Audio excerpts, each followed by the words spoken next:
Hi guys, in this video we will be featuring Notion or beginner's guide to Notion.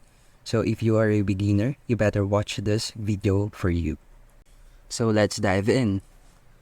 To help you get the most out of Notion in just 10 minutes or fewer minutes, here's a step-by-step guide to mastering its essential features quickly and efficiently.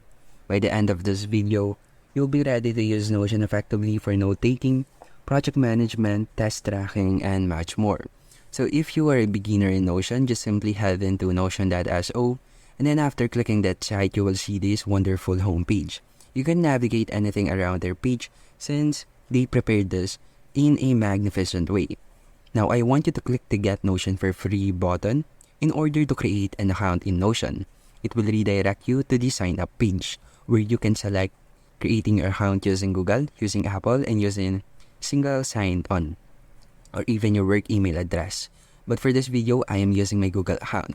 Click the Continue with Google, and then select your Google account, and then click the Continue button again. And as for this, it has redirected us on answering this question on how do we want to use our Notion. Let's select for personal use since this is just a beginner's guide video. Also, we must answer what is on our mind, what we are planning to. Just click the career building and project tracking. But if you have different thing in your mind, just click or select what is your choice here. Now click the continue button. And then it will set up and get ready us for this. Now that you have already created your first Notion account, I want you to explore more of this basics or understanding the basics of Notion.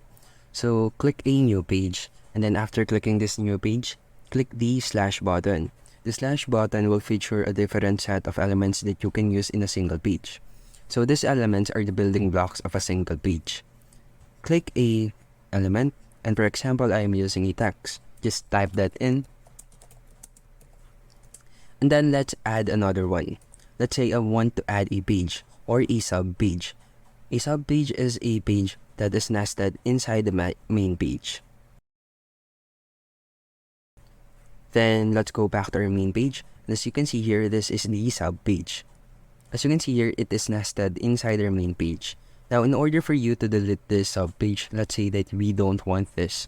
Just click this sub page or hover into that sub page and then click this and then delete. That's how you can delete a sub page. Now let's explore more the elements inside the Notion. Let's type in the slash button, and then you can add here a heading like heading 1.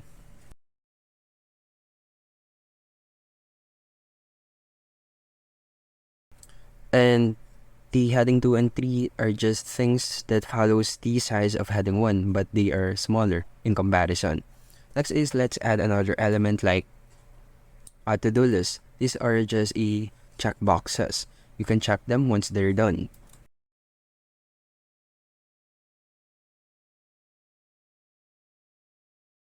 Just simply click the enter button in order to add another list. And that's about to-do list. Now click another enter button in order for that to be removed or reset. Now click the slash here, and then let's add a table. I want you to create a table here since table is one of the most useful tool or element in organizing in Notion. So let's say these are elements, and these are the sub elements.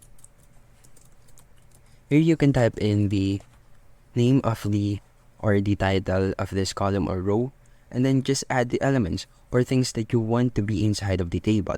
Like for example, FA, FB, and then for this one, GC and GD. In this way, you can organize things efficiently, and also with the use of the slash shortcut, you have an access to all of these things inside the Notion. I want you to use next as the Notion AI. Well, Notion AI is a new feature of Notion, and this is one of the most useful thing about Notion, since you can generate any text here by using this. Let's try to ask a question.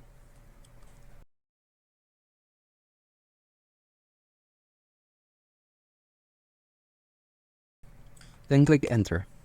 Then it will generate us a content for us. Once it has generated a content, you just need to copy it and then it's ready for you. you can now generate it inside your page. Then just copy this and then click X or click C. Control C, I mean. Now let's just copy that here and then let's add another one, another heading, I mean. For the heading, let's name this as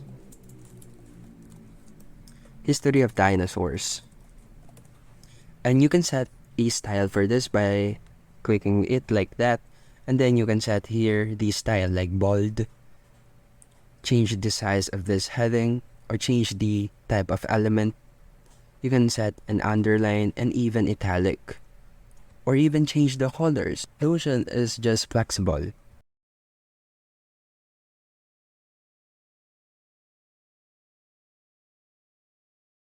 Now that's good to see. Now that we have edited or added elements, let's talk about the templates.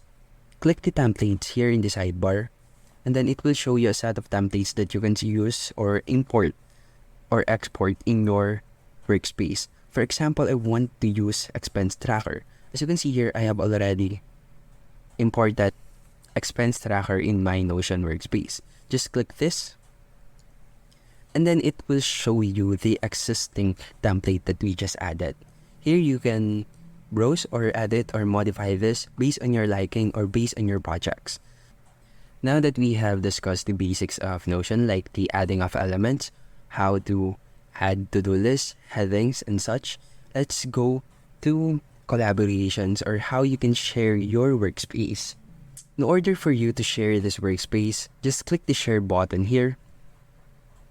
And then here, you just need to input the email of the person that you want to share or collaborate this project with. For example, I want to invite one of my friends. After inputting their email, just click the invite button. And then click here, add to workspace. And then send invite. Now that the invitation has been sent, this person has a full control over our workspace. They can edit this, they can add element, they can modify our databases, they can modify our tables. And that's how impressive Notion is. Aside from collaborations and also the adding of elements, you can make things possible with the help of others. And also the use of templates. Now that you already know the basics of Notion, like adding the elements, creating templates, adding templates, exporting them, using collaboration tools. In this video, I'm going to show you a simple shortcuts that you can fully utilize in your Notion app. So these shortcuts are only available in your Notion applications once you have downloaded Notion. Control N is for creating new page. Control Shift plus P is for using the page search. In the page search, you can search any words inside your page that is existing. Next is, you can also toggle the dark and light mode. But for this video, I'm just using the web application of Notion, so those shortcuts are not available. And that's it. In just few minutes, you have now learned how to create and manage pages, use templates, work with databases, and collaborate with others, and customize your Notion workplace. Keep experimenting and exploring features as you go deeper into your workflow. Notion is as simple or as powerful as you make it. So, make a better use of it. And that's how you can use Notion. And this is a beginner guide for Notion, and thank you for listening.